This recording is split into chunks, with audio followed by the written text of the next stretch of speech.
Welcome back. If you're new to our channel, we dive deep into history's most gripping and emotional stories.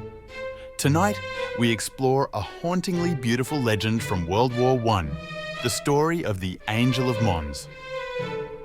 Amidst the desperate struggle of the trenches, this miraculous event became a beacon of hope and faith. Join us as we delve into the legend of the Angel of Mons and the impact it had on the soldiers who witnessed it. Make sure to like and subscribe if you enjoy these stories and want to hear more about history's most intriguing mysteries and miraculous moments. Let's uncover the extraordinary tale of the Angel of Mons and the miracle that touched the lives of those in the trenches. It was late August 1914 and the war had just begun, though it already felt like it had lasted forever. The British Expeditionary Force, the BEF, had been thrown into the thick of it, desperately trying to halt the German advance through Belgium. The town of Mons was small, almost insignificant on a map, but in those days it was the site of something much larger, something that would go down in history as the Miracle of Mons. The soldiers were weary, their uniforms caked in mud, their faces hollow with exhaustion. For days they had been retreating, the relentless German army pushing them further and further back. There were whispers among the men about how they were outnumbered, outgunned, and on the brink of annihilation. The mood was grim. They knew what was coming. They had seen it in the eyes of the men who had fallen beside them, in the screams that echoed across the fields at night. Sergeant Arthur Baxter, a man of few words but many battles, led his platoon through the dense woods just outside Mons. His eyes were sharp, scanning the trees for any sign of the enemy. The only sounds were the crunch of boots on fallen leaves and the distant rumble of artillery. "Keep moving," Baxter ordered, his voice a low growl. "We need to reach the town before nightfall." "Do you think we'll make it, Sarge?" Private Tom Evans asked, his voice trembling slightly. He was young, barely out of boyhood, with a face that hadn't yet known the roughness of a full beard. Baxter glanced back at him, his expression hard to read. "We'll make it. Just stay close and keep your head down." The woods began to thin out, revealing the open fields that led to Mons. The sky was a dull, lifeless grey, and the air was thick with the scent of rain and smoke. As they approached the edge of the trees, the sound of gunfire grew louder, the crack of rifles and the booming of artillery filling the air. They weren't alone. The remnants of other British units were converging on the town, a ragged, battered force trying to regroup. Baxter's men joined them, taking up positions along the shallow trenches hastily dug into the muddy ground. "Here they come!" someone shouted, and heads turned toward the horizon. The German army was advancing, a dark wave of helmets and bayonets moving steadily across the fields. The British soldiers braced themselves, gripping their rifles with white-knuckled hands. Baxter took a deep breath, his heart pounding in his chest. He had been through battles before, but this felt different. There was a sense of finality in the air, like they were staring down the barrel of their own graves. "Steady, lads!" Baxter called out, his voice carrying over the din of battle. "Hold the line!" The first shots rang out, sharp and deadly, and the battle began in earnest.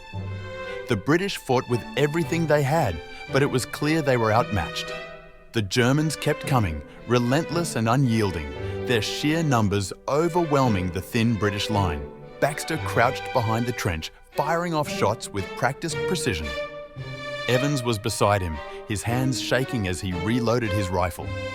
The ground shook with the force of explosions, and the air was thick with the smell of gunpowder and blood. "Sarge, we can't hold them!" Evans shouted over the roar of battle. "We don't have a choice," Baxter barked back. "We hold until we can't." But even as he said the words, he knew they were losing. The Germans were too many, and the British forces were being pushed back, inch by inch. The trench line was starting to buckle under the pressure, and then something happened that Baxter would never forget for the rest of his life. It started as a strange feeling, a shift in the air, like the world was holding its breath. The sounds of battle seemed to fade, replaced by an eerie silence that descended over the field. "What's happening?"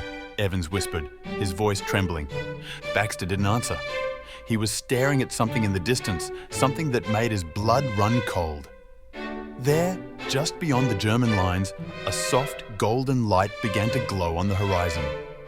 It was faint at first, almost like a trick of the light, but it grew stronger, brighter, until it illuminated the entire field.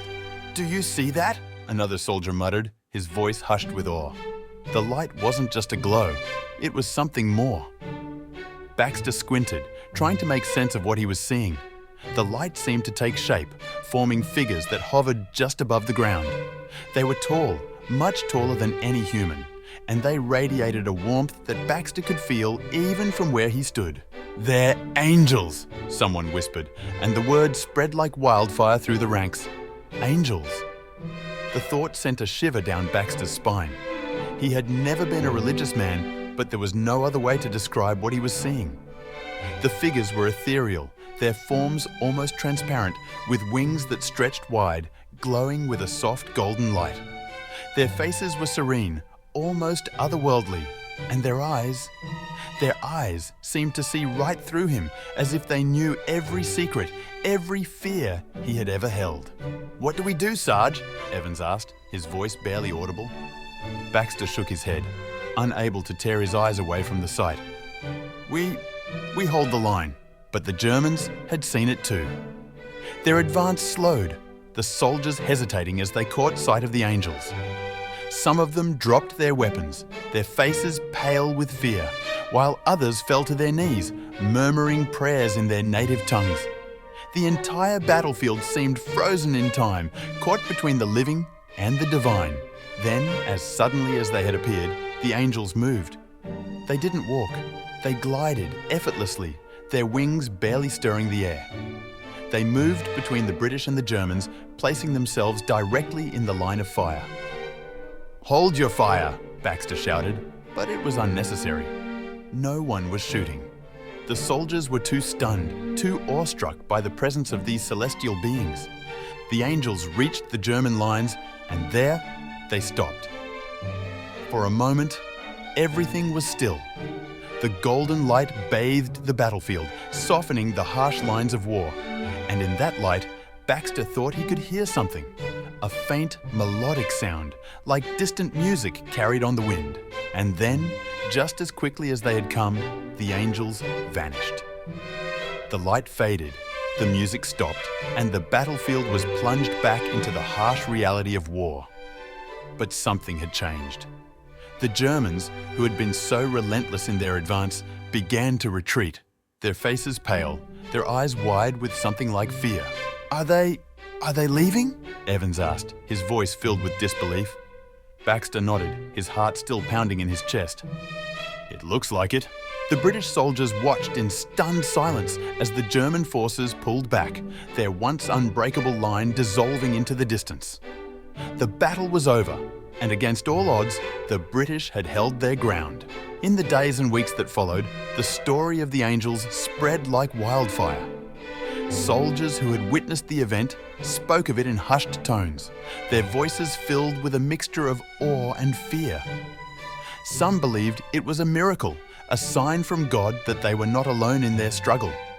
Others dismissed it as a hallucination, a trick of the mind brought on by exhaustion and stress. But for those who had been there, who had seen the angels with their own eyes, there was no doubt they had been saved by something greater than themselves. Sergeant Baxter never talked about the angels after the war. He returned home, carrying the memory of that day with him, a secret he would take to his grave. But sometimes, late at night, when the world was quiet and the shadows stretched long across the fields, he would think back to that battlefield in Mons, to the golden light and the figures that had appeared out of nowhere. And he would wonder, just for a moment, if maybe, just maybe, there was more to the world than he could ever understand. The miracle of Mons remains one of the most enduring legends of World War I, a story that blurs the line between history and myth. Whether it was a true divine intervention or something else entirely, it doesn't matter. What matters is that in the darkest moment of that battle, something extraordinary happened, and it gave those soldiers the strength to carry on, to survive, and to live another day. If this story moved you, be sure to like and subscribe for more incredible tales from history. There are many more stories waiting to be uncovered, stories that will make you see the world in a whole new light.